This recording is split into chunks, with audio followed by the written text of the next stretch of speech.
friends, our guest today is a hypnotist who seeks to heal clients from karmic wounds, anxiety, and early childhood imprints.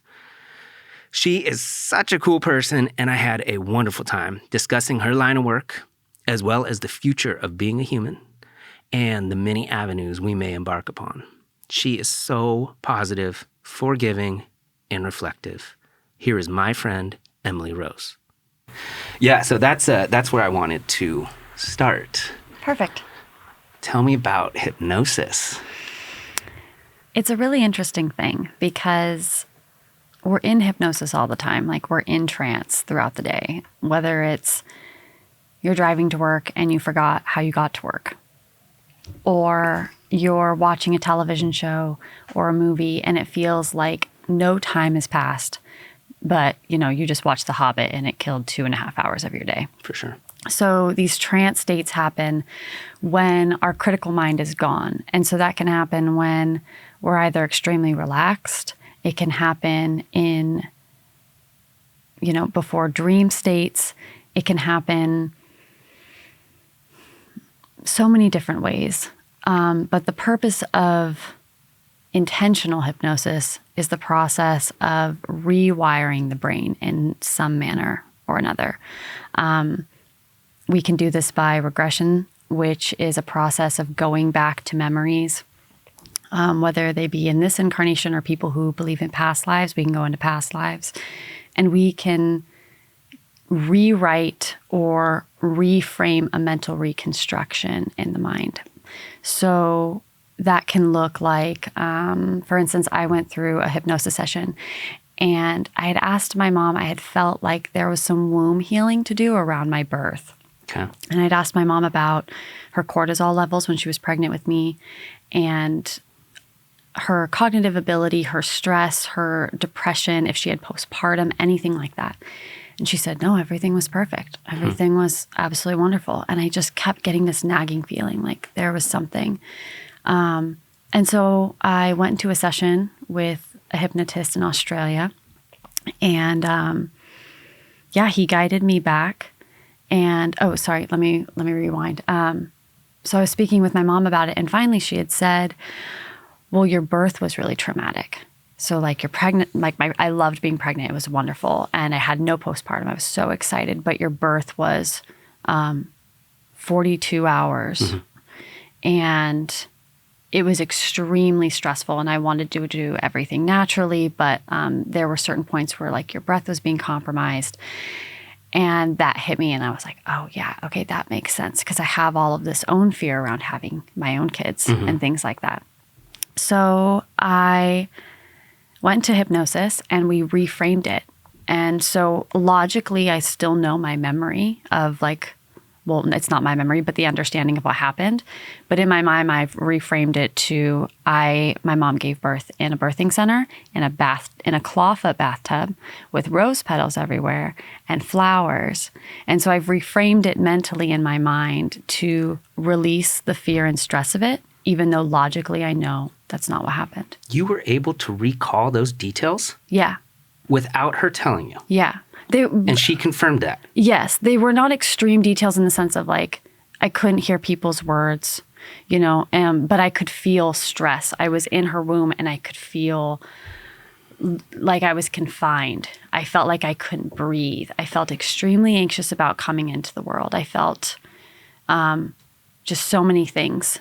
And this is before you chose to pursue this career field? No, this was while I've chosen to pursue this career field. You thought that you would kind of dive into your own life and see what you could find? Yeah. I'm pretty obsessed with self-awareness. Yeah. And recognition of how I can become a better person for myself and for others. Mm-hmm.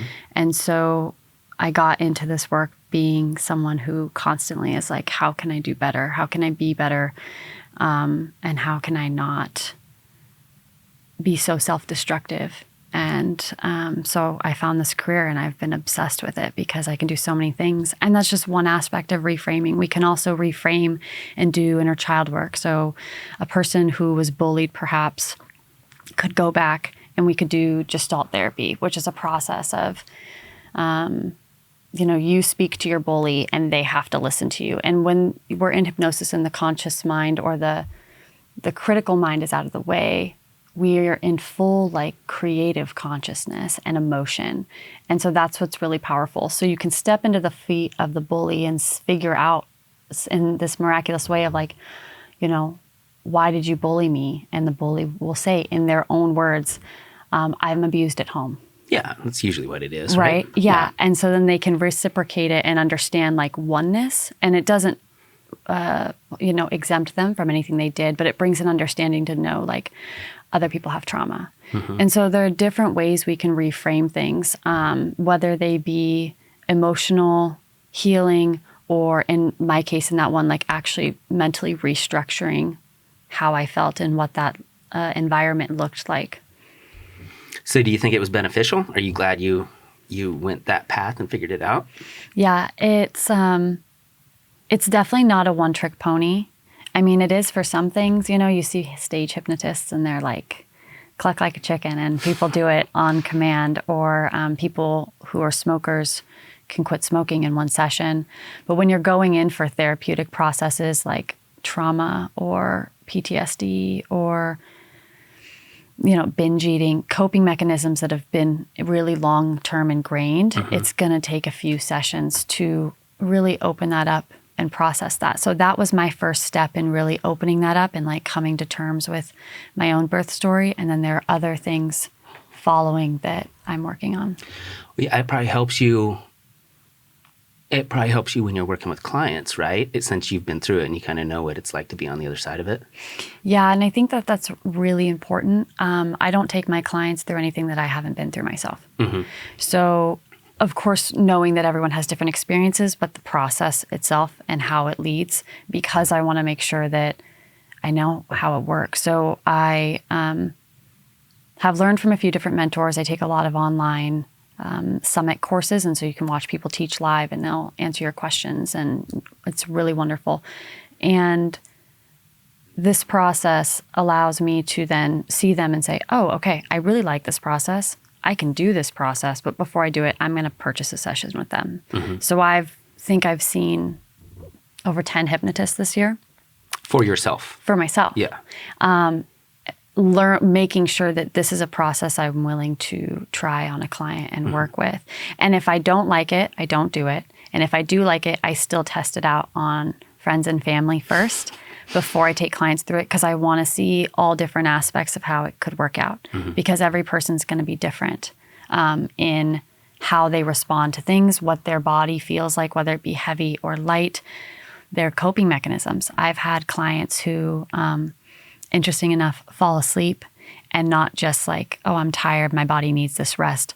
It is, we are 2 minutes in and I'm suggesting their body to relax, focusing on the temperature against their skin and the rhythm of their breathing, and they're out like a light. And then mm-hmm. I wake them back up and they're out like a light. And I've come to find out the more clients that I have that do this, their subconscious is literally protecting them and saying, yeah, we're not working on this right now. We're going to just go to sleep because we love this coping mechanism. It protects us. It serves us. We don't want to change it. And so that's a really interesting avenue, because I either have to figure out, is this client not ready to work, truly not ready to work on this, and they need to process more or do other types of therapeutic work, or does this client really want to work on this and we can change this coping mechanism? And so it's a fine balance of making sure that I'm always in a place of actually serving the client and not just what they think they're capable of, if that makes sense. Well, yeah, because when you go under, what do you call it? Going into trance. Going into trance.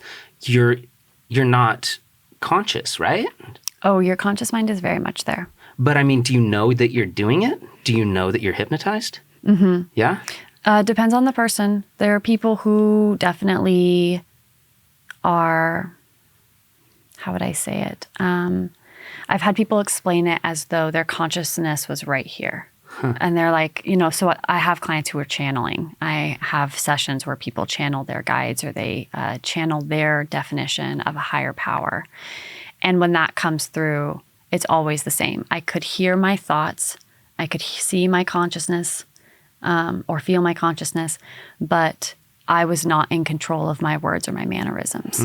And it changes the way they move and think. And there are other people, a lot of my work is very interactive.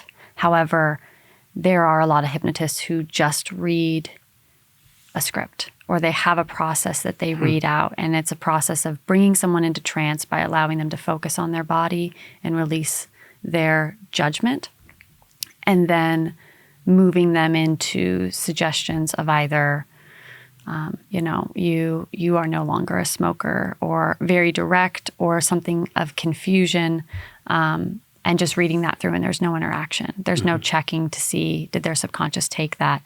And although that works, I'd say like 50 to 60% of the time, I think it really depends on the client and what they need.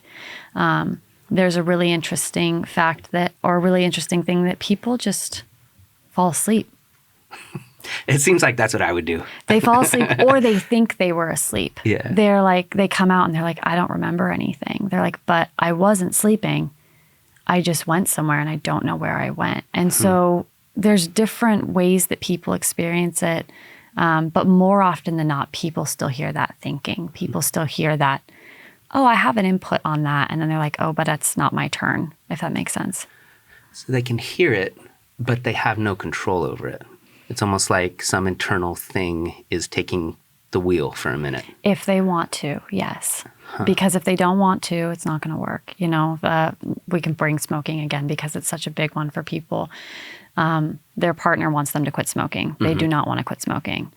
Hypnosis is not going to work. Yeah. Right? It only works if we want it to work. So it's interesting that we can have these thoughts, and some people will say, I see those thoughts and I will observe them.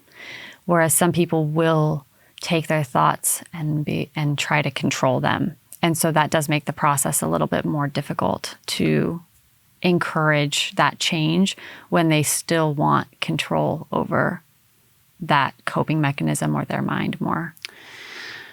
Do you know, I think her name was Sybil? They made a movie about it with Sally Field in the 70s. She had split personality. She had like 7 or 8 different personalities, and that was her coping mechanism. She would like just completely become a different person. Anytime that trauma was triggered, that's like the greatest length that your brain would go to protect you from something, is like becoming a different person. Yeah. It's pretty wild that there's something inside you that wants to protect you. And I mean, in that extreme case, do whatever it takes. And so you're saying you have to penetrate that wall sometimes, yeah? Yeah, because we definitely, and I have to explain this sometimes to clients who know about DID.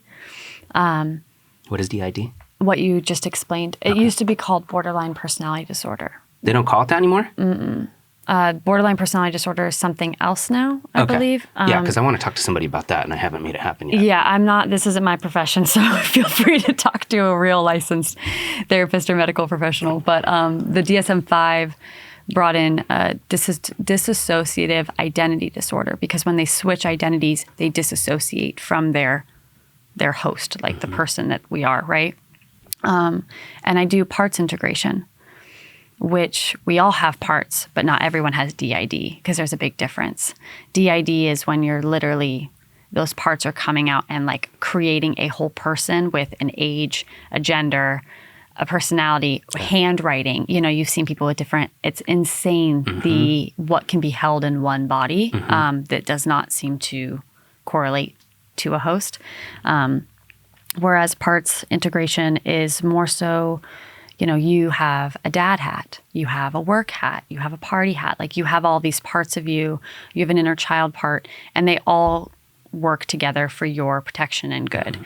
And so when we speak to these parts, it's like we're the captain of our ship, and we have all of these little personalities inside of us that are working all the time to protect us. One of the most common things I see is people who procrastinate.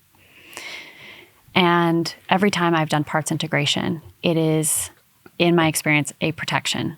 It is a part saying, you're really busy and we want you to relax. You think too much. you're too exhausted. And so that procrastination is them actually protecting them to give them rest, even though that part doesn't recognize it's harmful and that it's hurting them. Well, it probably has to do with the thought of failure or rejection, right? You're scared if you do that thing, Right. you're going to suck at it, and then it'll be worse than it is right now, so just won't do it. Yeah, and that's completely always tied in to the process. Yeah. Wow.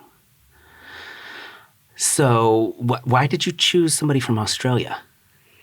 I had read his book called Quantum Consciousness. And I'm obsessed with the understanding of the human mind and everything it's capable of, whether it's how we hold trauma, whether it's, transcendent states of consciousness. It all just fascinates me. And so in my personal education, I didn't feel like it was good enough, my baseline hypnosis education. And so I decided to learn myself. So I looked up the top 5 schools in the US and found that they all had reading curriculums, which I did not have. So I went through and I purchased all the books that they read in their reading curriculums. And then I read through them, and his was one of them. And it's a concept. He does several different things, but it's a process of allowing people to, when their souls feel like they don't belong here, humans that are constantly just feeling like, this is so hard. Being a human is so difficult. I don't understand. Everything feels so foreign to me. And they can go into a guided session where he will help them understand why they feel this way. And more often than not, it's because their last incarnation was on a different planet in a different time. And so this feels so foreign, and he helps mend that and allow those things to come together so that we can understand our place in the world. He also does life between lives. He does past life regressions. He does a plethora of things. That book was specifically on the understanding of allowing the mind to do spiritual work, basically. But since then, he's come out with several other processes that he's been building since, I don't know, I think about 30 or 40 years now. So you flew to Australia to meet with him? Oh, no. No? I did it virtual. Okay. Yeah, no, Nice. This was a couple months ago, and Australia is like on lockdown. Yeah. Yeah. The fascinating thing to me is where we're at right now with all of this info you've just given me and everything that we know,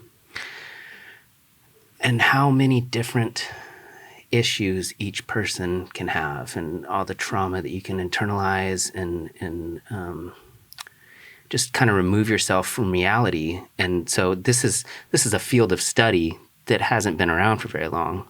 It makes me wonder, like, what did they think 100 years ago, 500 years ago?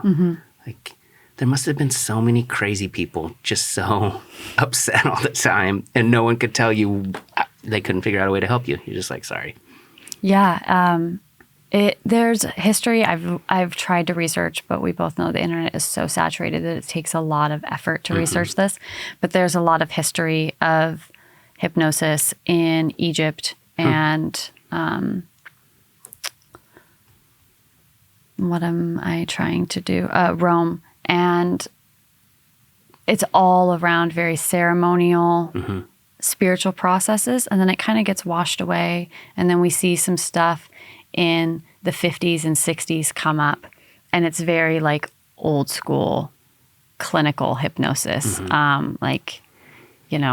Your body is relaxing and you no longer have anxiety. And then there's a metaphor about how there's so many clouds in the mind, and that's all of your ruminating thoughts. And we're going to allow the clouds to move away. And just like that, your thoughts and worries are gone and dissipate.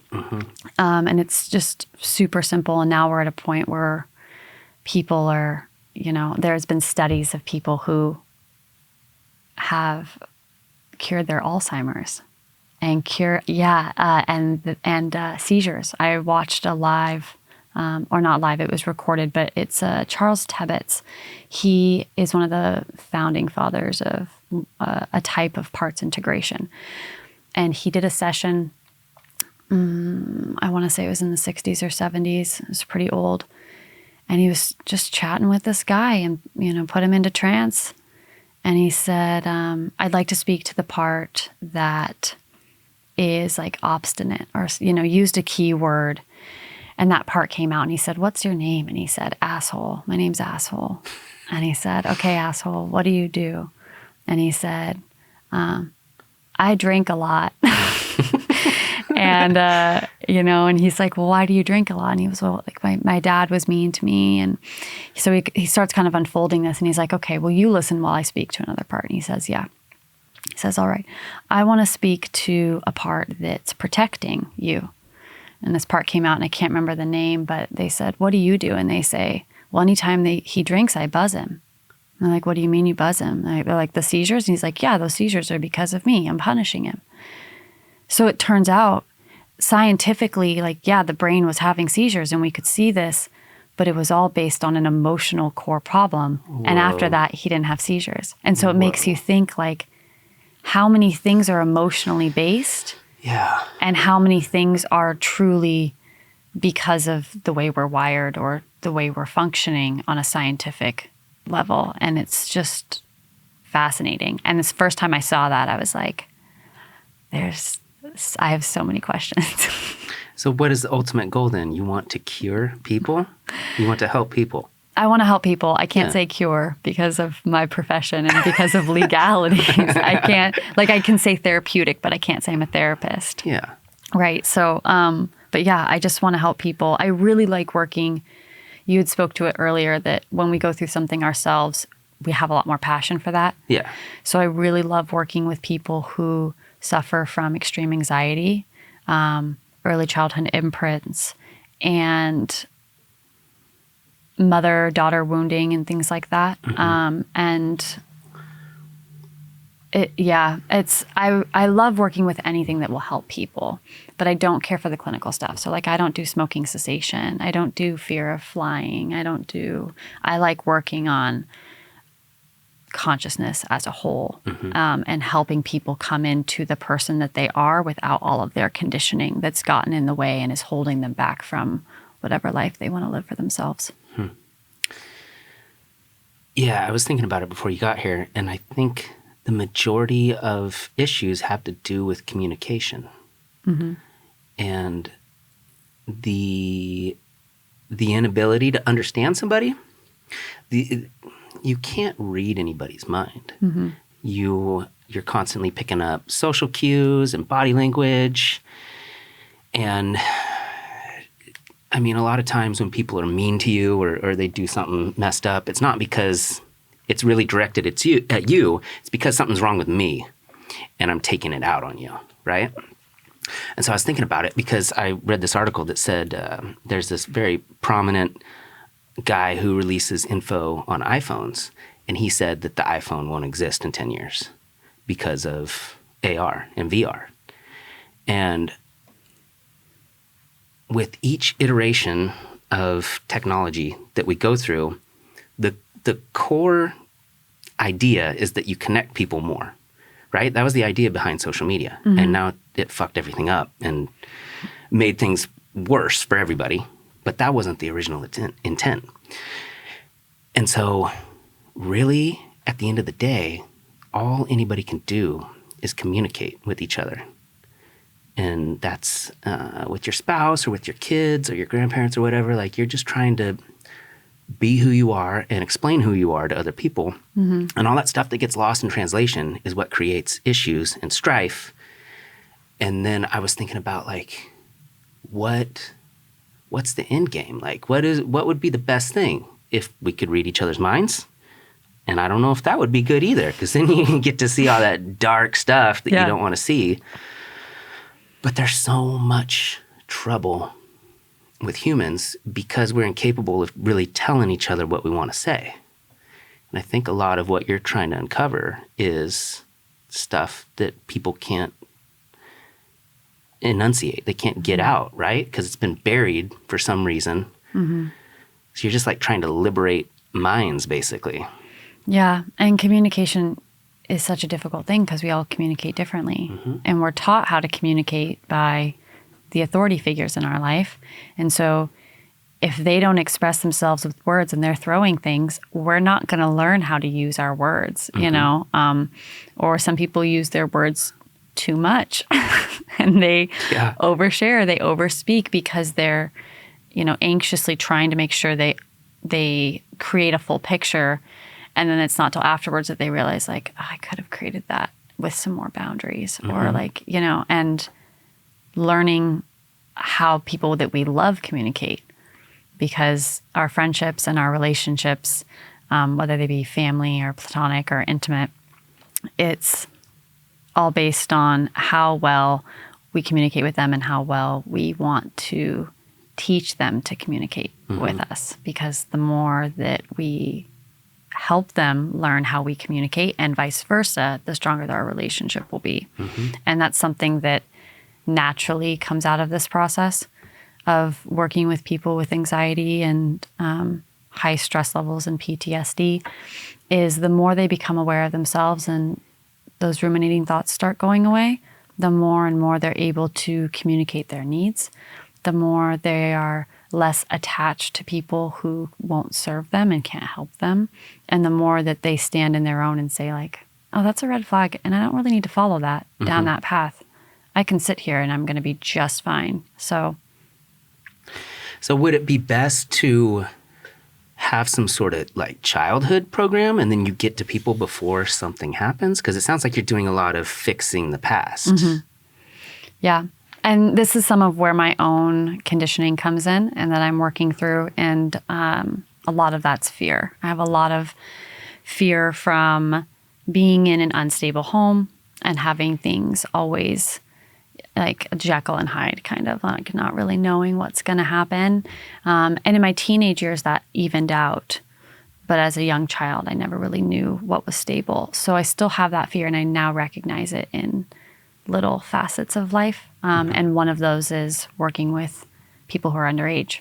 And the reason for that is because I have a fear that if I work with kids at a young age, and their parents say, like, yes, we want to work with this, that they'll quickly realize like their own faults, and that's a threat to them, and therefore they would say, like, they would not be happy with it. I have a fear of parents being in control of children. It's just like a teacher, right? They're like, my kid's always perfect, and it's like, your kid's not always perfect.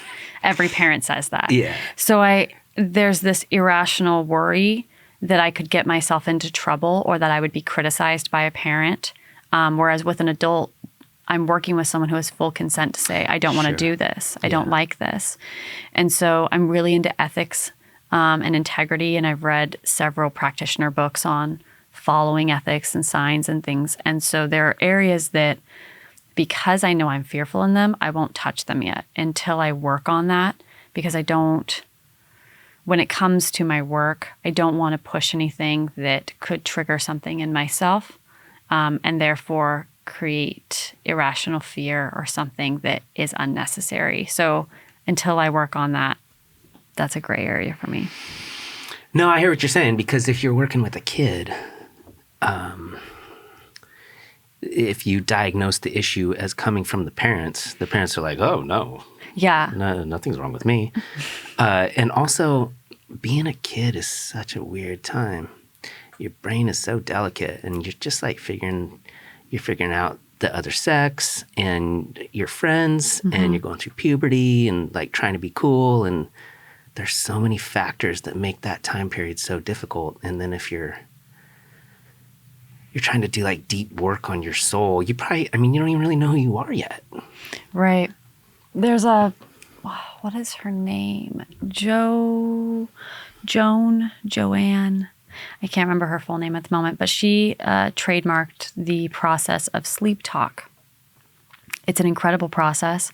It's something that in my mind would be ethically easier for me to move into and feel secure in working with kids. It's one of the only areas where I feel a little less of a gray area. And her process is, let me think, it is below the age of 7. And our brains are in theta state more often, like up until the age of 3 or 4, our brains are fully in creativity. Like we are not thinking of judgment of others or what have you, right? Conditioning hasn't set in yet. And so during that, before the age of 4, before we go to sleep at night, she came up with this process of speaking to their kids before they go to sleep and stopping bedwetting, stopping bullying, stopping sibling rivalry, and all of these incredible things just by telling a story. And she does it in a way that creates metaphors. And even though the child is thinking like, oh, we're talking about frogs on leaves, their subconscious is making all of these neuro connections and understanding. And so then they fix these minor problems. And I believe she stops at the age of 7. Due to the fact that by that age, they start to get more into their personality and their defiance. They're not quite in puberty yet, but they're hitting that age of like wanting to be identified as their own type of person, whereas a child, they're a lot more, loosey-goosey. And it's really wonderful. And it actually made me think about writing children's books on hypnosis because, I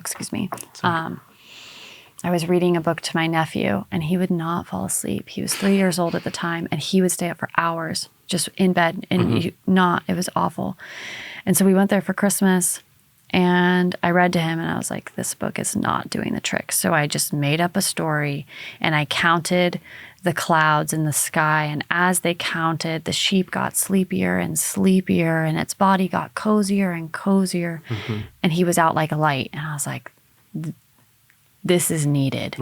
Parents need this. Like there are incredible children's books, but we need ways to help kids, like you said, at that fundamental level, so that there is less work to do later, so that we're not playing catch up, but they're integrated with all the things that they need when they're little.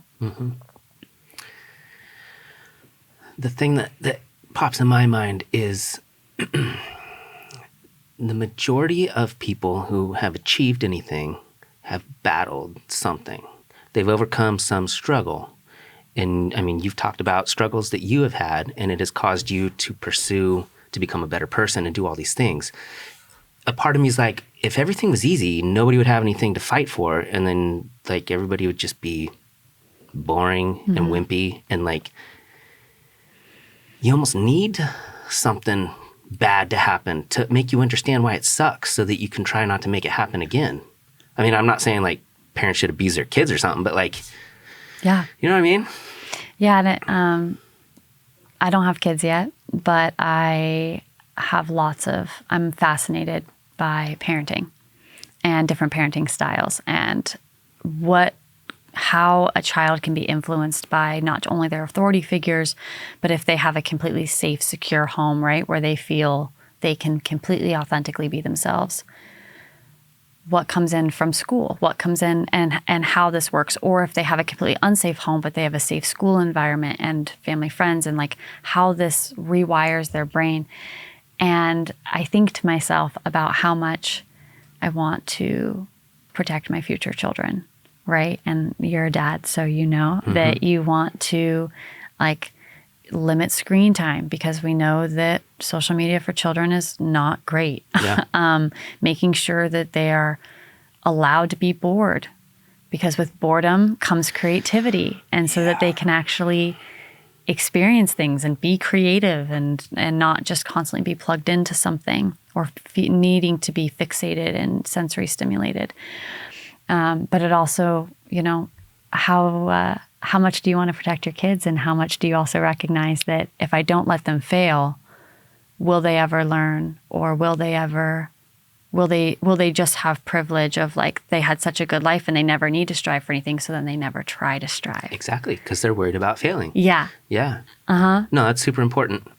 My kids were out riding bicycles in the cul-de-sac the other day, and my daughter's 10 and my youngest son is 7, and she's like, I'm worried about him. He's going too far away. He's going to get lost. I'm like, he's going to figure it out. He knows where we live. He's not a mile away. He's like a half a block. He's cool. She's trying to protect him more than I am. I'm like, you got to let him fall down and skin his knee or something. Like, yeah, you can't. It's a tough mix because you want to protect him and you want him to be successful and figure stuff out. But the most important things that have happened in my life have been the awful ones. Mm-hmm. That were extremely painful, but I had to find a way through them. And it made me stronger and a better person. And I mean, they sucked, but I don't wish they didn't happen. Right. They're opportunities. Yeah. Mm-hmm. But I mean, I guess that's not really the same as like, it's such a bummer when people have childhood trauma. Because because there's a difference between like doing stupid things as a teenager or a young adult or even a grown-ass adult and seeing like, that was my own decision, I should have done better, versus someone else doing something to you. It's completely different. I agree with you. Mm-hmm. Do you think it's become more of an issue though recently, or you think things have gotten better? It seems like they've gotten better. I think that parenting model is changing, and so there are a lot more parents who are we went from what they call like the lost generation, right before baby boomers, mm-hmm. who would raise the boomers to just like shut up, you're fine, don't cry, and whatever, just extremely harsh authoritative parenting, to then boomers raising their millennials as like, we're all getting participation awards. And so the complete opposite of the scale, which we know radical on both sides is not helpful. And it seems like we're finally coming into a place of, you can be an authoritative parent, but there's a difference between being authoritative and authoritarian, mm-hmm. and making sure that when you speak to your kids, you get down on their level and you're not speaking down to them, but you're mm-hmm. speaking to them, and that you ask them to understand, why are you crying? Where do you feel it in your body? Mm-hmm. What is it that's making you sad? And trying to teach them emotional intelligence about themselves. And I think it's happening more and more. But I also think we're battling new things like technology. Yeah. And so even with parents who are trying to bring all of this new awareness, which I think we're really going to see, 40 years from now, like several generations down, it takes time to just, I feel like, actually ingrain things in. But we also have kids aren't bored right now. Gen Z is so tuned in, which is wonderful because they're also extremely, they want to be an activist for everything and they want to fix everything, which is so cool. Yeah, please. Yeah. Past generations haven't done a great job. We'd love for you guys to step up. But at the same time, they're also more fixed in on social status than it seems like anyone else, because we went from seeing MTV Cribs on TV and thinking, oh, this is so cool, to I can literally look inside the homes on Instagram of every famous person. Mm-hmm. And there's that jealousy and that self-doubt and all of these natural human things that at our core, if we're not secure in ourselves, social media is just going to lift all that crap to the surface. Yeah. So I think there's an equal balance of there are some things that are getting worse, but there are other things that are getting really good. And I'm hoping that, technology is technology, but maybe social media in a few generations, people will actually see, we'll have enough time for younger generations to actually stop. Because millennials were so quick to be this is so easy. Here, take a tablet.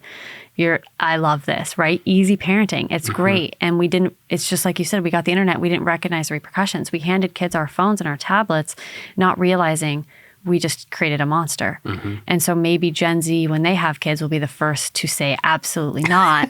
And we'd have this wonderful, more stability in a home for children to be authentically themselves while also feeling they can be bored and mm-hmm. they can, I don't know, go touch curtains or lick tables, mm-hmm. anything other than trying to play Angry Bird. Yeah.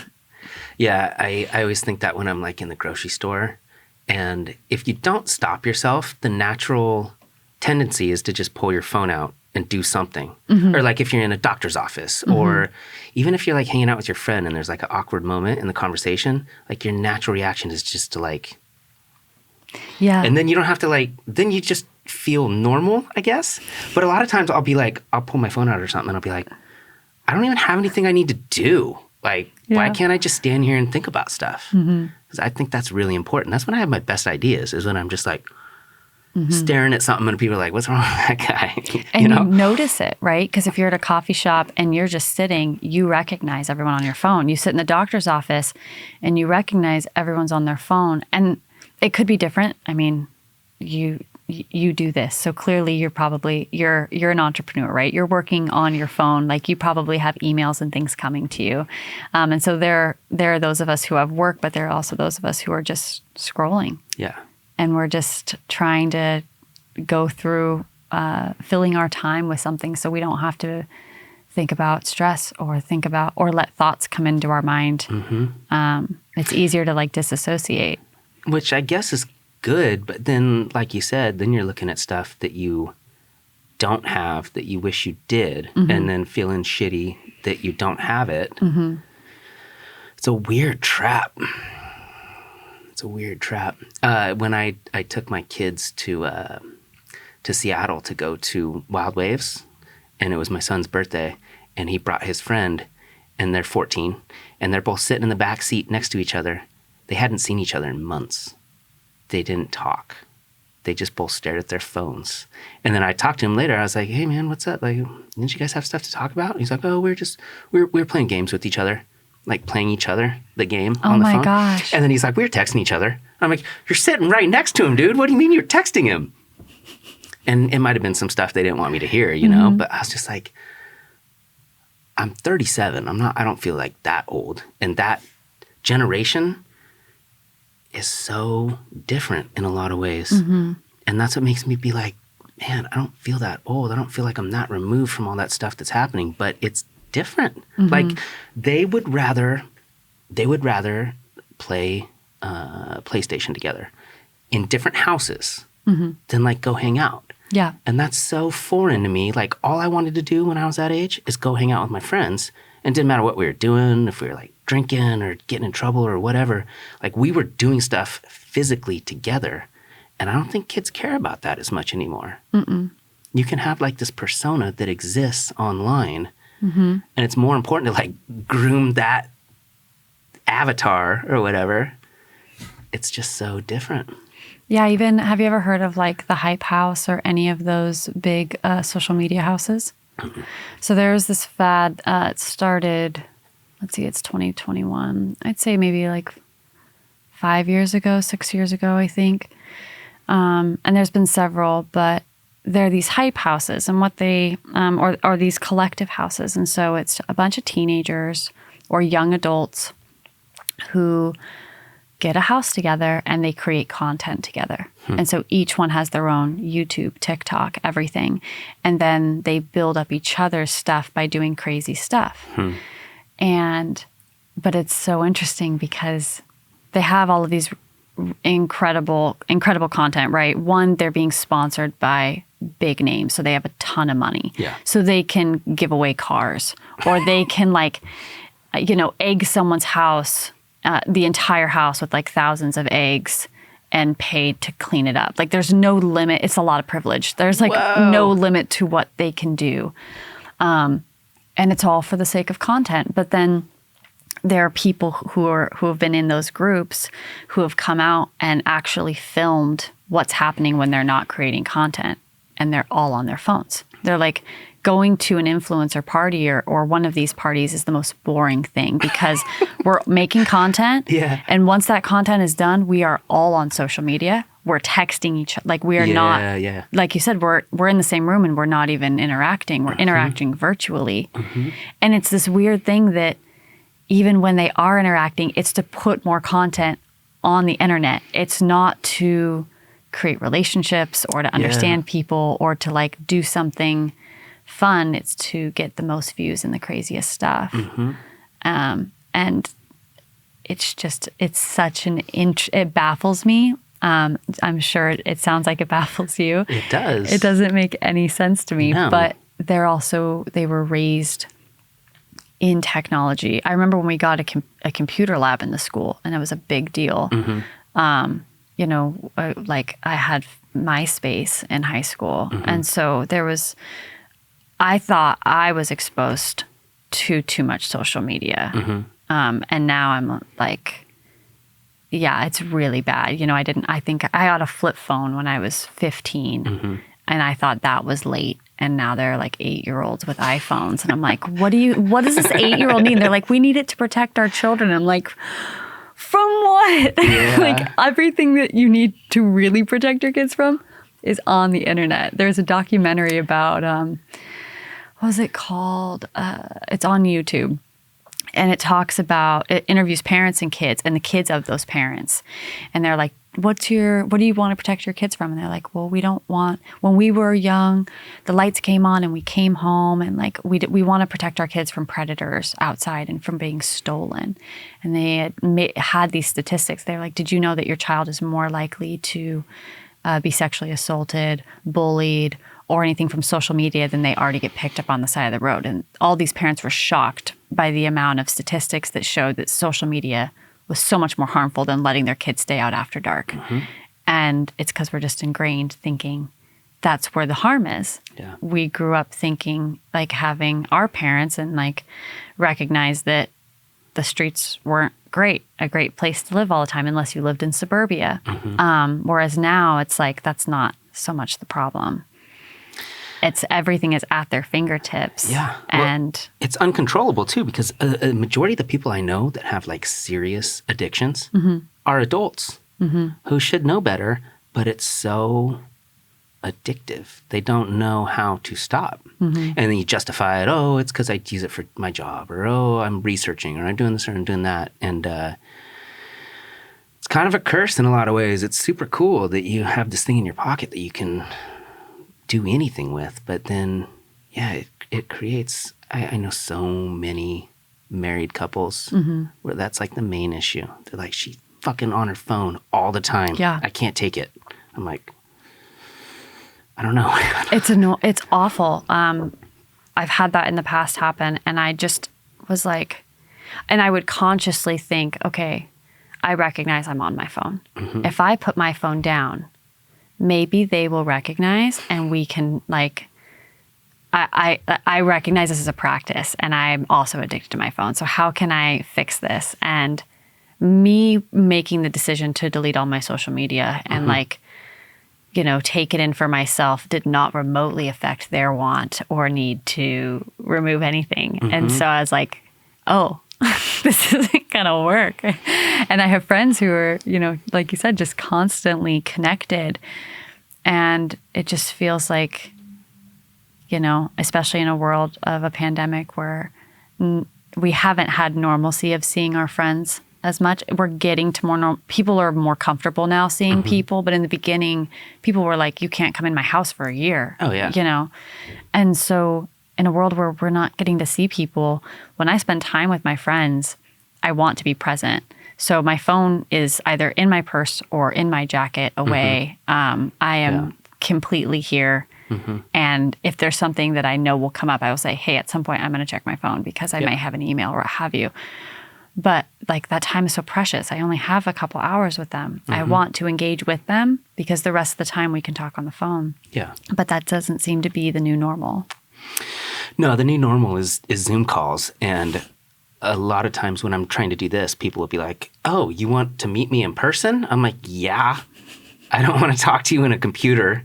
I've done it, and I do a lot of it for a living, and it's so unnatural.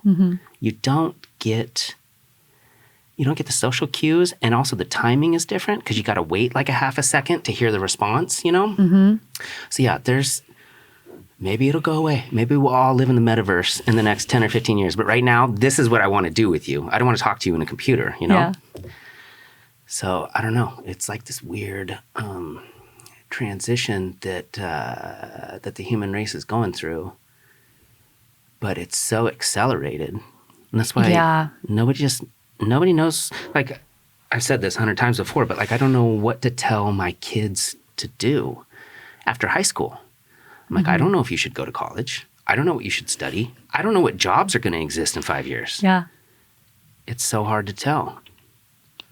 Yeah. I mean, we're finally recognizing that like the American dream was a big lie, right? And that we cannot just go to school, go to college, get married, buy a home, because we won't be able to afford anything. We'll be on food stamps and we'll probably get our house foreclosed on. There's a lot of other steps that need to get in the way that, have been added since previous generations that they didn't need to do. And so it's like, do we really need college? I mean, unless you're going to be a lawyer or a doctor or someone who needs to be barred by a board of directors, do you really need to go to college? Can you go to community college and take all the creative courses that you want without the intention of getting a degree, but just knowing that you're going to learn the tools to paint or produce or record or whatever it may be? Can you do life experience and just travel? Like, there's so many options, and I'm with you. It's kind of like, and we don't know what's going to be the big jobs in a few years. I mean, we know tech's not going away. There's always going to be work in tech. There's always going to be work in blue-collar jobs and technician jobs and things like that. But there's a lot of career fields that are becoming obsolete that weren't just 5 years ago, especially since COVID. That really accelerated what it means to work from home, what it means for people to use more virtual assistants and things that are technology-based and don't require like hiring a real human person. Well, and I don't want to give away what company she works for, but I have this friend who works for a very large, prominent company, and they said that she has to go back in person 2 days a week in January. And if she does that, she gets her same salary. Or she can stay home and continue to do work from home for a significant pay cut. Really? Yes. Wow. Yeah. And she's been working from home this whole time. Yes. So the work she's been doing at the pay she's been doing, they're now saying, if you don't come into the office 2 days a week, we're going to deduct. Wow. Yeah. And I'm like, well, why would you take that pay cut if it's only 2 days? And she's like, yeah, I'm going to go in. But that seems so crazy. And it's got to just be like a cost saving measure. So they don't have to force you to come in. But then they're like, well, if you're going to, write emails in your pajamas, then we're going to pay you a lot less money. Yeah. It's weird. It's super weird. I'm with you. Yeah, it's pretty crazy. I don't know what's going to happen. What do you think is going to happen with like this platform, like podcasts in, 10, 20 years? Do you think that because there are so many podcasts, I don't know the statistics on this, so feel free to correct me, but like 50-50 being, only audio, and there's so many video podcasts, right? Or video, and then they also produce audio, so they have one of each. What do you, and audio would be, I would assume it would seem more natural to the audience because they're not seeing a discrepancy in visual aesthetics around each person. But as far as video, do you think that that's something that's going to change? Do you think people are going to move into wanting to do everything over Zoom or in a different manner? Or do you think that people are still going to be, a big majority of people are going to be making in-person content? I think it's going further and further away from it, probably just due to COVID. Well, I mean, not just because of COVID, but because of what we're talking about, how I think this whole metaverse VR situation is going to be legit. I think it's going to take over. You're just going to... I heard it explained on a different podcast I was listening to. Why would you want to be you when you could be anything you wanted? You could be a tiger. You could be Kim Kardashian. You could be... Who said that? I can't... Do you remember the name of this person? I can't remember who it was. Oh, man. But they framed it that way, and I was like, that's not really appealing to me. Right. I'm cool with me. But for a younger kid who's grown up in that environment and they've always had a new outfit they could buy in Fortnite, get a new skin, for your character, or you can upgrade anything. You just pay $20 and then you get this new sword or whatever. Like, you can be anything you want to be. It's very appealing. It is very appealing, especially if you hate yourself and you're like, oh, I don't like my hair, or I'm overweight, or what. Like, you don't have to work on this. Right. Which they say like some 70% of kids right now are not happy with themselves, whether it be because of their weight, whether it be because of their skin, or they're like something physically aesthetic, or they just have social anxiety and they think everybody hates them and they're paranoid.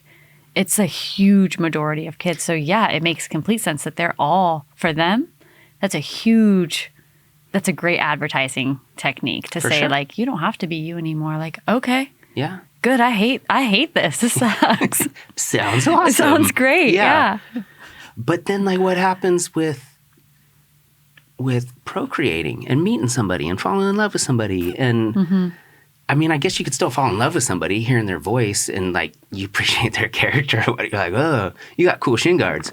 But like, we're human. We are built to literally be attracted to certain things, right?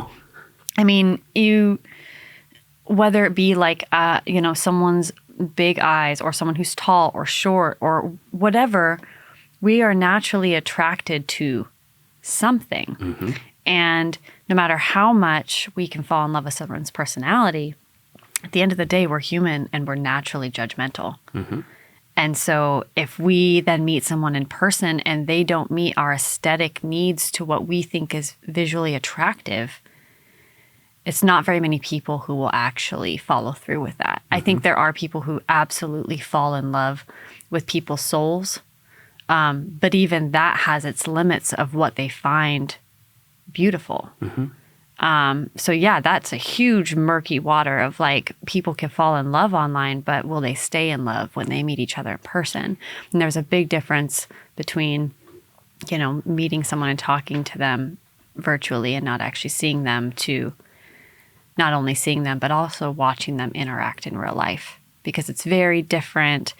I'm sure you've been in a room with people where you're like, this is so great, like we interact so well, and then you see them with someone else and you're like, oh, they treat them very differently. That was really rude, or like they're really mean to their waitress, or whatever it may be. And you gain a greater lens and perspective for that, right? And so if we're doing everything online, we're not getting the full picture of who someone is. We're getting like this best version of them because they're wearing this mask that they want people to think that they are, which then is also just going to lead to everyone feeling rejected, because then they're like, no, it just doesn't seem sustainable. It doesn't. There's something that happens when you're in a room with somebody, like you said. There's pheromones, there's looks, there's the shirt they're wearing, there's the way they talk to other people. There's so many things that go into falling in love with somebody.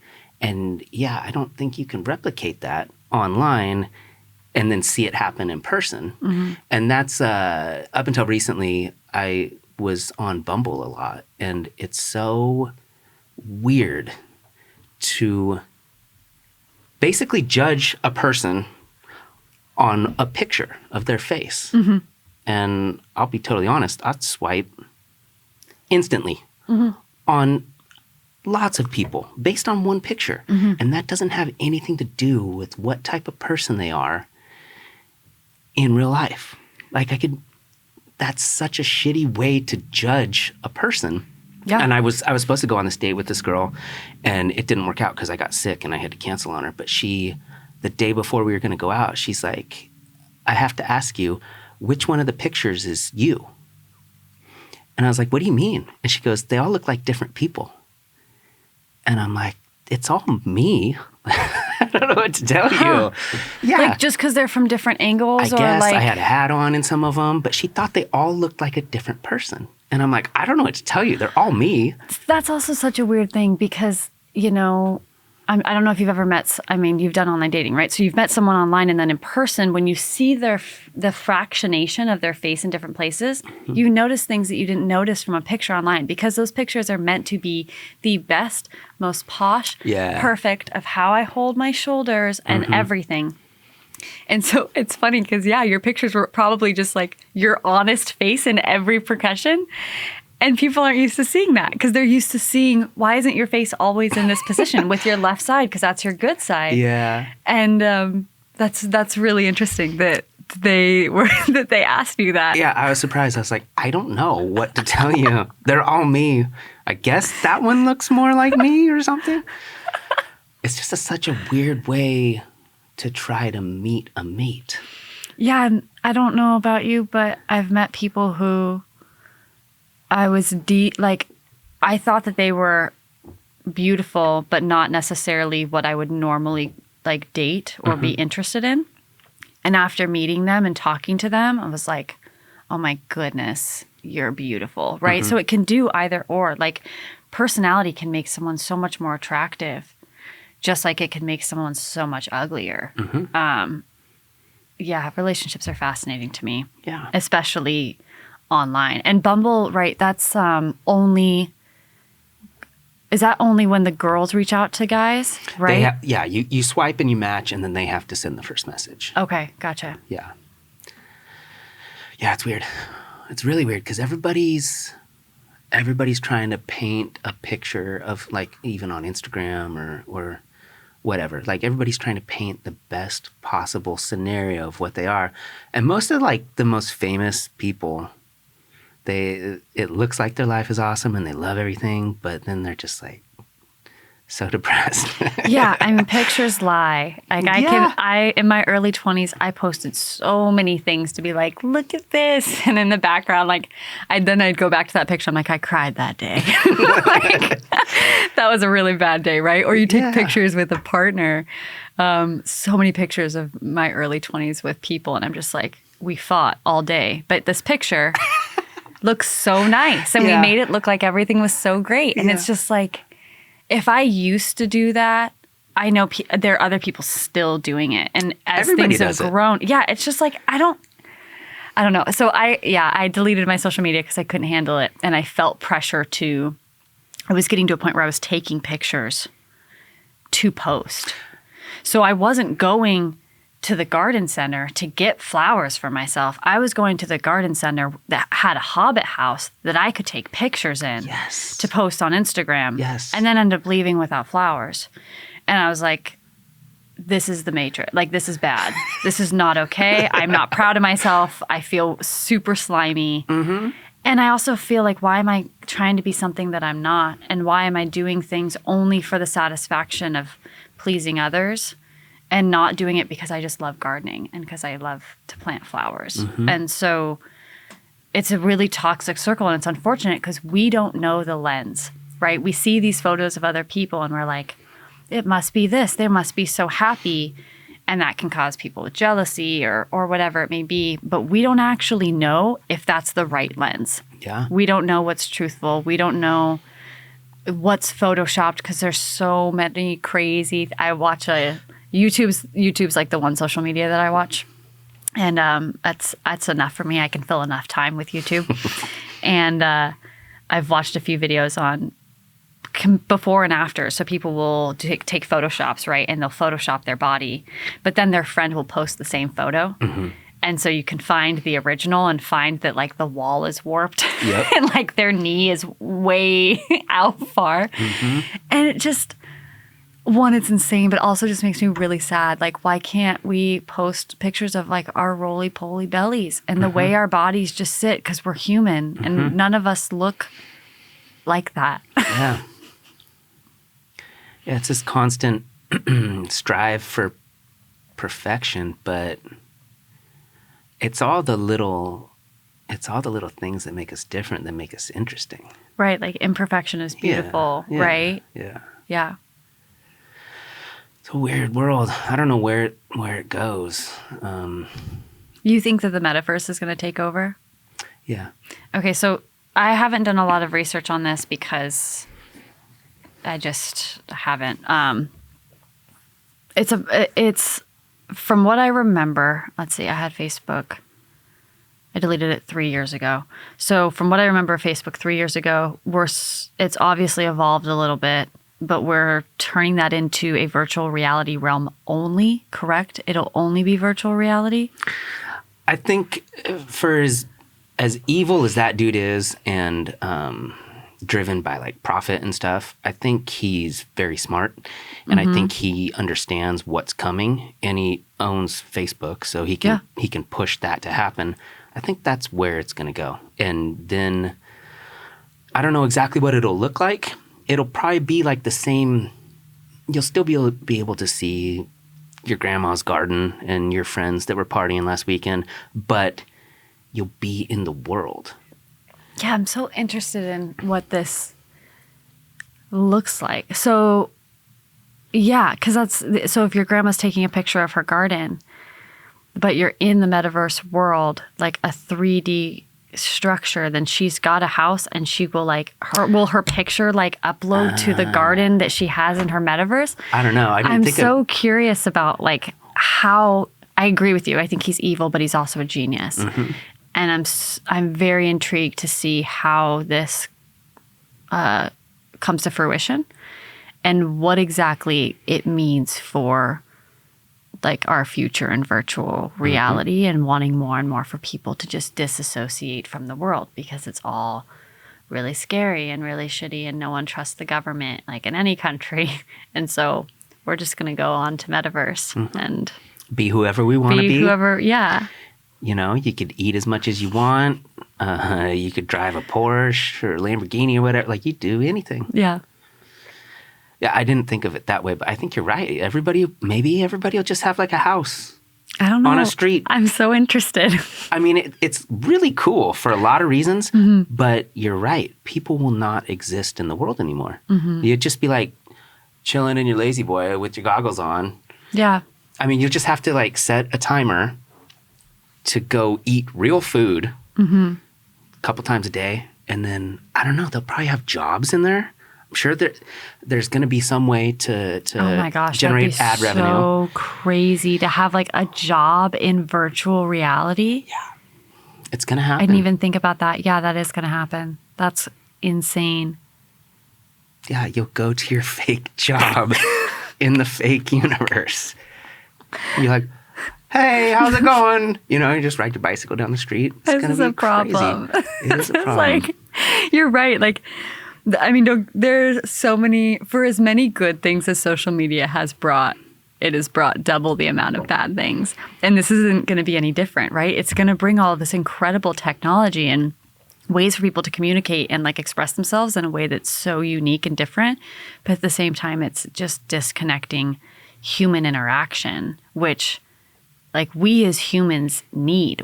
No matter what anybody says, when we don't have human interaction, look at what happened. Like, you have kids in the car who are texting each other instead of talking to each other. So they're finding new ways. They're intelligent and they're still communicating, but that leads to more anxiety and more stress because they're not actually learning how to handle struggles with human interaction face to face. Yeah. I mean, that's good business for you, though. Yeah, it's great. It's great business for me. I wish it wasn't. You're going to be booming in 5 years. Yeah, it's so crazy. And it's funny, too, because a lot of my clients I'm getting right now, I find that my clients mimic me or they mirror me. So I bring in people that teach me something about myself, right? And I've heard this from a lot of different people in a practitioner practice, that clients will find them that helps them recognize something in themselves that they need to work on, whether it be creating a boundary, whether it be a mirrored trauma that we need to recognize, ooh, I'm too close to this and I can't work with you and I need to send you to someone else, or this is a really good opportunity. I'm ready to do this. I can help them without being biased of my own trauma and what have you. And I'm finding right now, how much do you know about astrology? Not a ton. Okay. So there's something called a Saturn return, and Saturn orbits every 27 to 30 years. And so everyone has a Saturn return, like right before 30, right before 60, right before 90. And Saturn is all about limits and your boundaries and your struggles and logical thinking. You reap what you sow is a very like Satyrian sentence. And so when we go through our Saturn return, wherever Saturn lies in our chart is what we're going to be going through. And the purpose of it is consciousness awareness, right? We deal with things. So like mine is in my 12th house, which is subconscious, just so happens. So I'm healing things subconsciously in the past year, and I will be for the next 2 years, that come up. And I didn't even realize I was in my Saturn return until a couple months ago.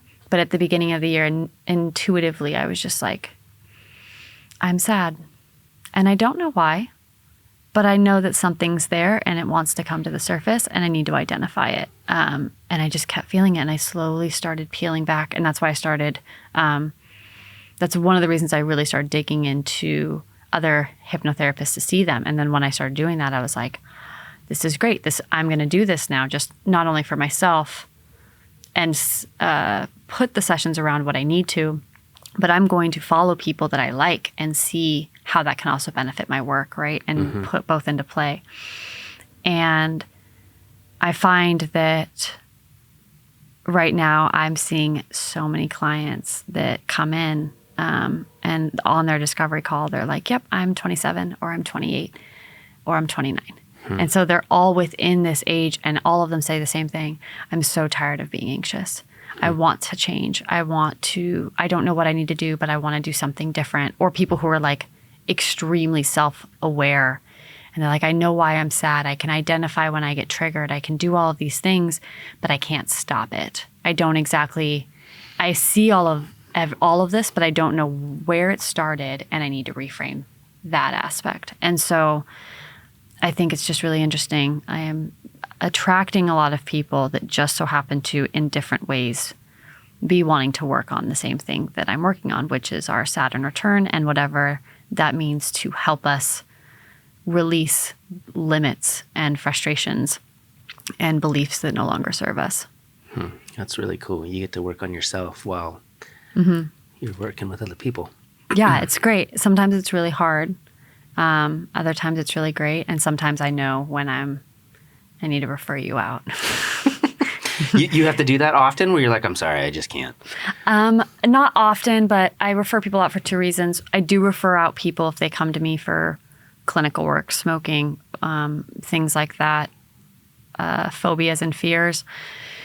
And if I have someone who's coming to me and I just feel like I'm too close to it. I had someone come in not for drug abuse, but they had been having a lot of drug abuse.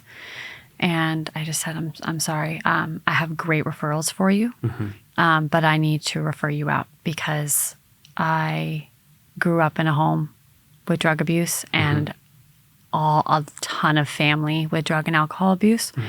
And I don't feel like this is something that I can help you with. 1, because I'm too close to it. And 2, because I've never had an addiction. And so therefore I don't know how to help someone with an addiction because I don't have that mindset. You've never had an addiction?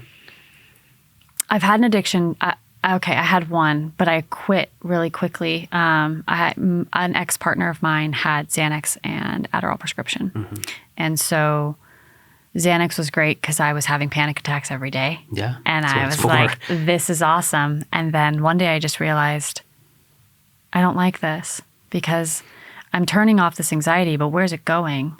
And I just kind of consciously recognized like, this is a Band-Aid.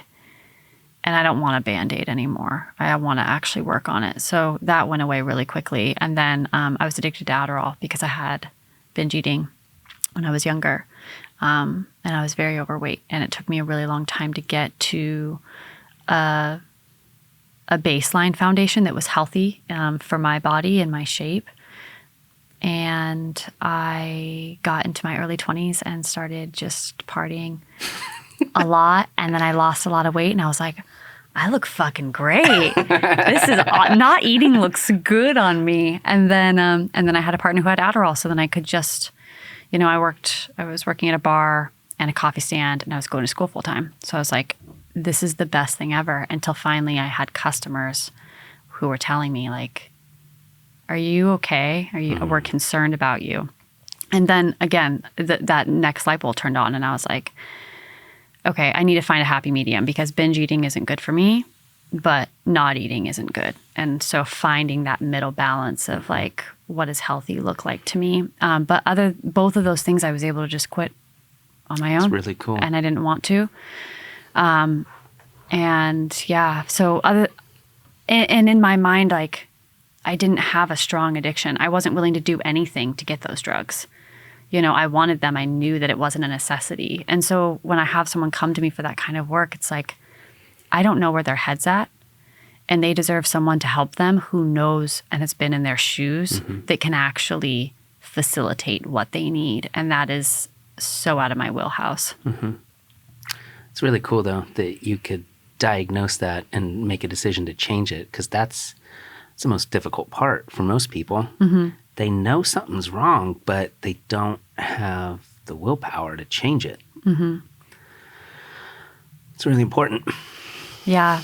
It comes from, I think, just for me anyways, it was just hitting those breaking points, right? That we talked about. Like, if you suffer, you learn from it.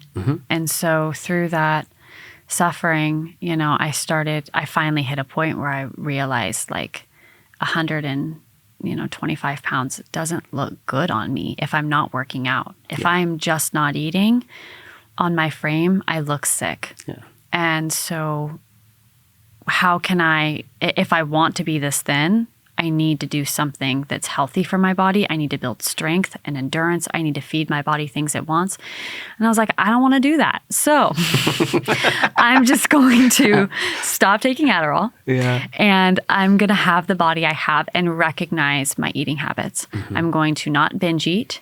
And I'm going to practice noticing when I start to binge eat and what happened that day to make me want to overeat until I'm sick. And I'm going to slowly build awareness.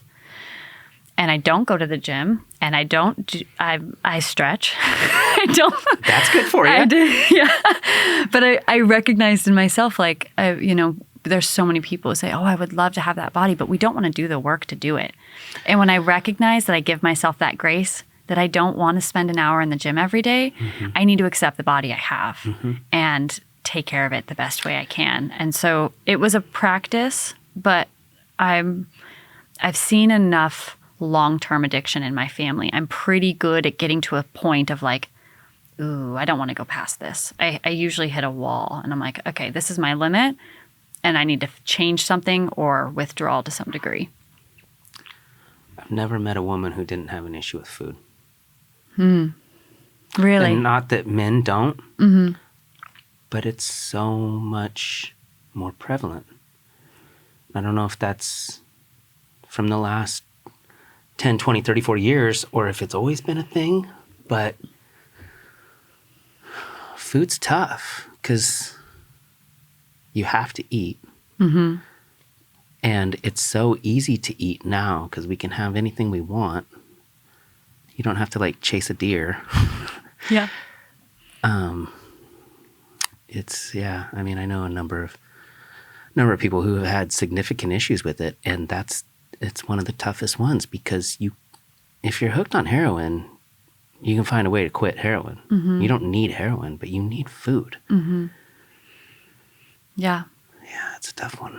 And food is so, I mean, it depends on our conditioning, but, you know, if your parents were like, you're sad, let's go get ice cream. And that was always the consistent reward for sadness. As adults, we're like, oh my gosh, I'm sad. Like, I'm going to comfort eat, versus someone who is treating themselves because, like, I've had a really rough week. I deserve to eat cake or whatever it is that they want to eat, you know, but when we're taking those things as a constant coping mechanism rather than, like, taking a deep breath, it's so different. And then we also have, everyone has different bodies. I have friends who could eat 3 times the amount of pasta and bread as me in a week, and they will not gain weight. And I will bloat like a balloon, you know? And so there's also that expectation of, like, well, she can eat that, so why can't I? But we have very different metabolisms, different body frames, completely different, and structures. And so, but we're kind of, I think one of the saddest thing about women is we're taught to be pit against each other. And it's so easy to judge another woman than it is to praise another woman and feel threatened by another woman than to feel valued. And that's something that I think is kind of ingrained in the culture, that it was the feminist movement in the 60s and 70s that got brought down by women, by conservative women. It wasn't men. And so it's like, which stems from patriarchy and like the system as a whole. But it always comes back down to like women need to be the change to help other women. And so many of us are just not there yet, unfortunately. Well, you guys are really good at psychological damage. Yeah. Guys will just punch you in the face. But there's this great Louis C.K. bit where he's like, a woman will shit in your heart. It's so true. And I love women, and I think you guys are great, but you're so good at tearing people apart with your words. And when you do that to each other, and then you do it with photos on Instagram, and it's a rough world out there. Yeah. Yeah.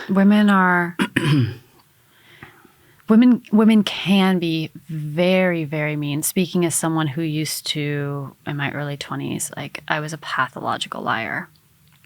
I would lie about, the stupidest things. Like, did you drink all your water? And I'd be like, yeah.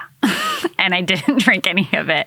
And it was a coping mechanism for people pleasing because I thought that if I lied, that you would be happy with the answer and therefore I wouldn't be in trouble. But if I told the truth, I would be criticized, not fully comprehending that when you lie and people find out, you are more in trouble than if you had told the truth. That hadn't quite clicked for me.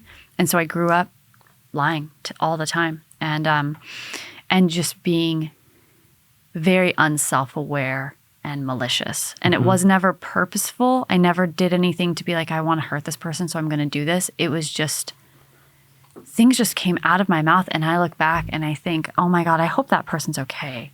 Like I think I might have traumatized that person, and I really hope they made it out all right. Like I hope that I wasn't someone that broke them, and that they are better people for being able to handle someone like me because I was just such a mess.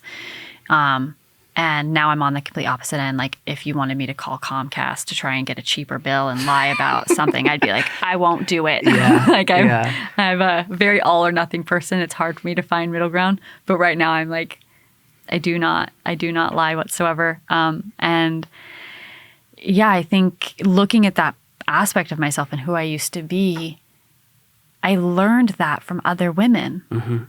I learned not the lying aspect, that was a coping mechanism, but who I was and how mean I was, I learned from other women in my life who I thought were good people, and not recognizing until afterwards, like when a woman was really nice to me and genuine, wasn't trying to take anything for granted or trying to steal my partner or whatever it may be, I was like, wow, you're really nice. I think like I don't deserve to be friends with someone like that. And it took a really long time for me to recognize the difference between women who are really self-destructive and can just say things. And like you said, it's just shits in your heart. Like it's not good compared to, women who recognize how to properly communicate certain things. It's hard. I don't think I have it figured out, but I think I'm way better at being a human than I was 10 years ago or 20 years ago. You're a product of your environment. You're a product of the people you hang out with and who your parents are and who you hang out with, who you go to school with, where you work. All those are factors in creating you. And you don't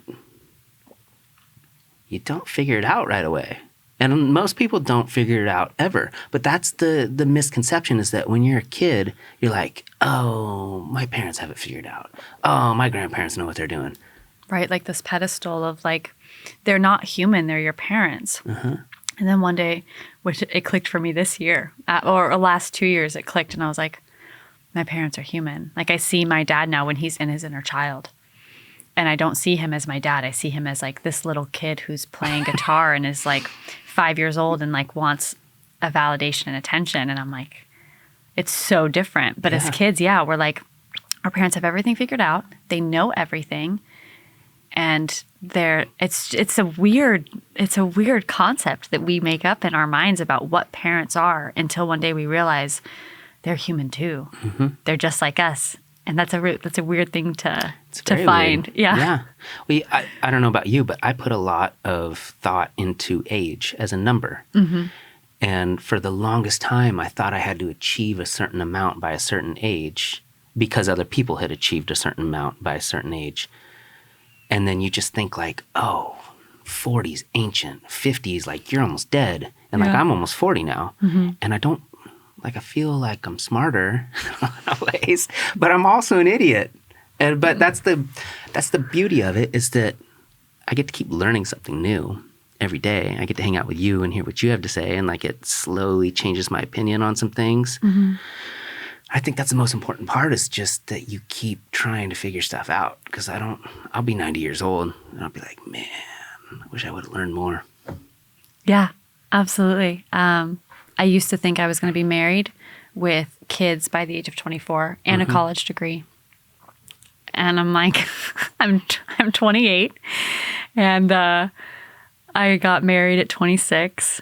And we do not want kids for the next at least 6 years, because we want to actually spend time with each other. Mm-hmm. We want to build a foundation for our children that young parents aren't always able to do right away, or it happens slower.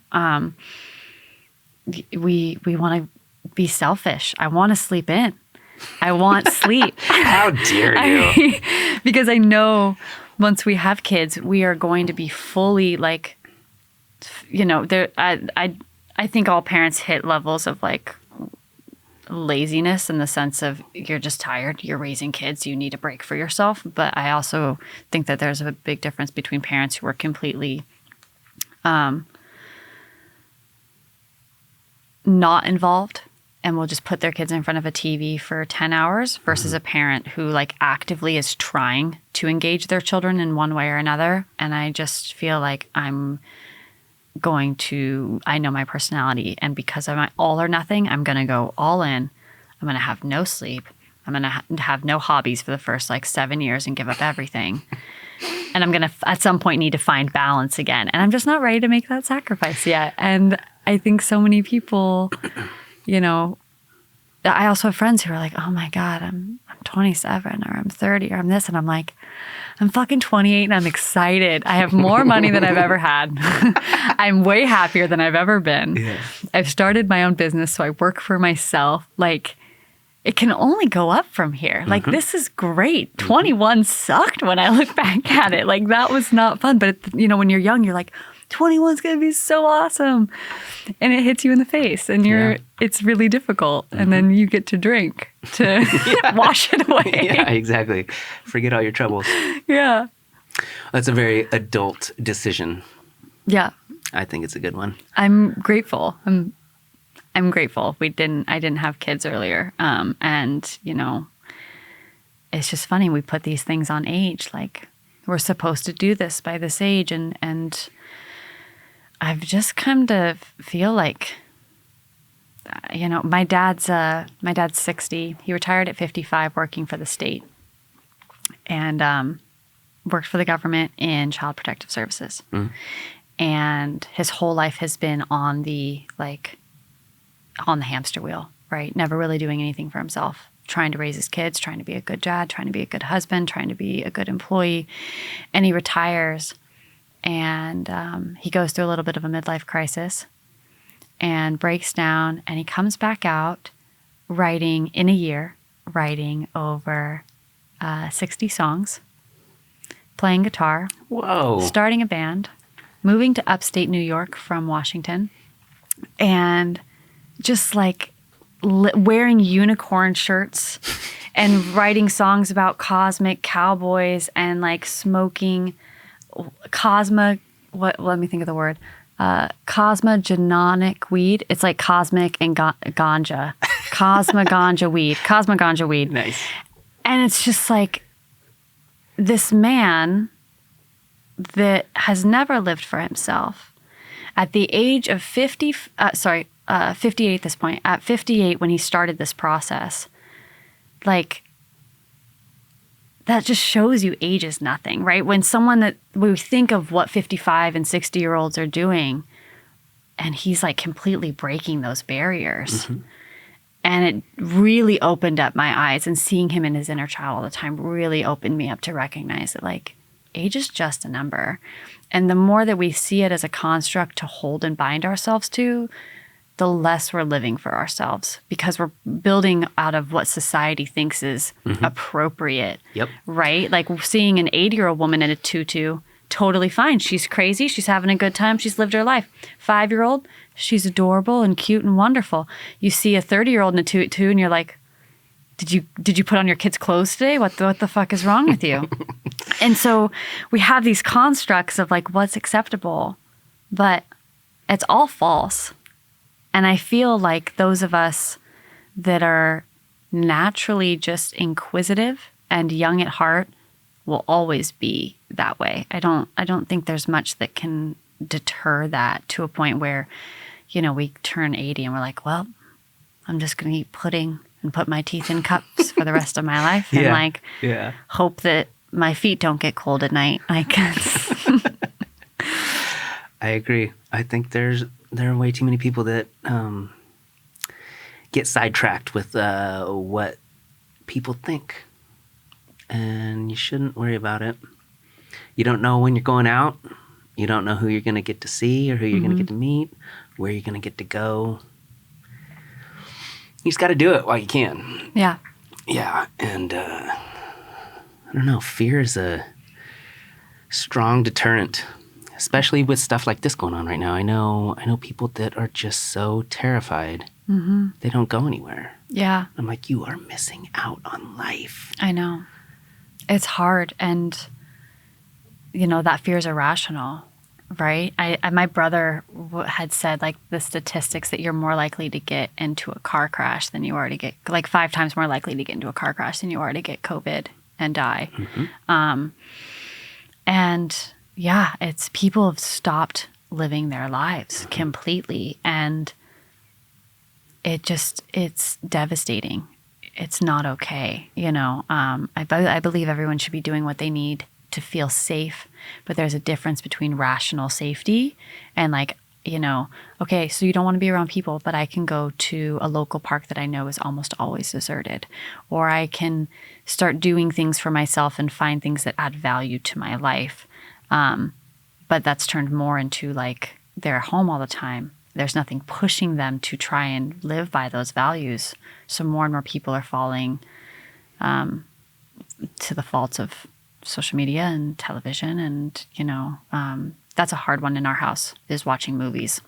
Oh, I watch a ton of movies. Yeah. I have to consciously think like, okay, in the past week, how much time, what did I do? If I woke up, did I do a morning routine or did I go straight to work? Did I work for 12 hours and then watch Dragon Ball and then go to sleep? If I did that 7 days in a row, am I adding value to my life outside of my work? And so I do try to consciously, and I use that word practice because I feel like we say trying, and that kind of says, I'm not really trying. Like trying is, I might do it, right? But practice is knowing that it takes time. We know that we're going to mess up. We know that we can give ourselves forgiveness. I know there's going to be a week where I watch too much television, and there's going to be weeks where I'm much more in tune with my activities and things that I love to do. But it's hard when people are in this pandemic and fear is running them because they're in fight or flight. When they're to the point where they're not living their lives, they're no longer living in value. They're only living in trying to protect themselves in whatever way that means. And so that means coping mechanisms are going to be coming up, healthy or unhealthy. Relationship struggles, if you have a partner or someone that you live with who's like, I really want to go do things, and they're like, it's scary out there. Like, then you have conflict. For sure. And yeah, it's personally, I believe we can't stop living our lives. We can all do what we think is safe, depending on that objective word and what that means to each individual. But at the same time, you know, getting in a bunker isn't... Life is full of risk. You can't remove it all. If you don't want to bungee jump, don't bungee jump. You don't want to go skydiving, don't go skydiving. But you risk everything every day. Going to the grocery store, to you get in the car and you drive. You could slip and fall inside the grocery store and hit your head. Like you're gonna die somehow. And it just bums me out. Like, it was a credible threat for a while, and now we understand it's not quite what we thought it was. And there's just some people that are driven by that fear, and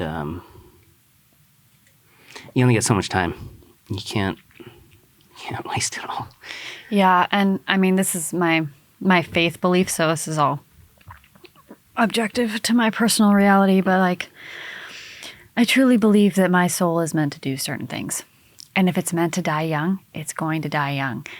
Getting COVID or not getting COVID and dying from that, if I didn't die from that at a young age, I believe I would have died from something else. Like, I don't believe you can cheat death.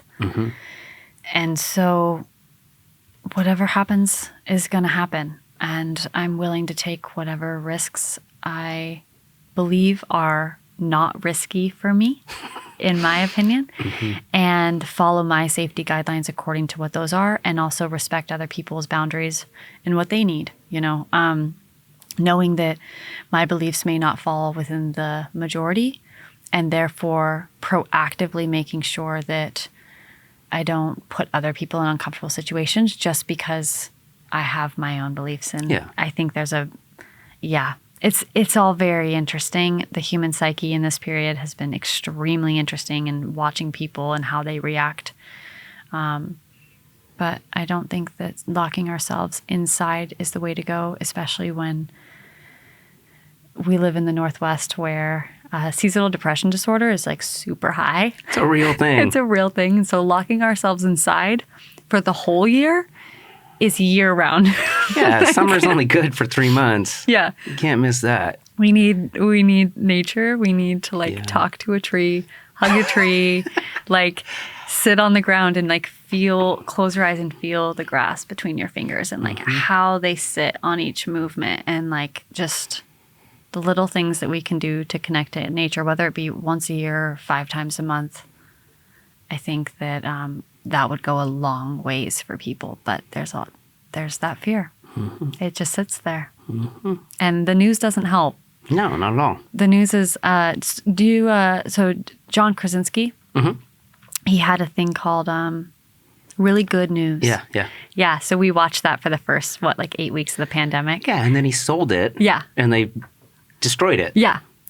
So I don't want to talk about that part, because that part the first sucks. 10 were really good. The first 10 were really great, and it was I like watching this. It's nice to see what's going right in the world. It's nice to see the good things, because the news is only spewing us the bad, the worse, and what they can twist to make look even more disastrous. And so if we had more things, but our system's not built on distributing things that help people and make them happier. It's built on distributing control and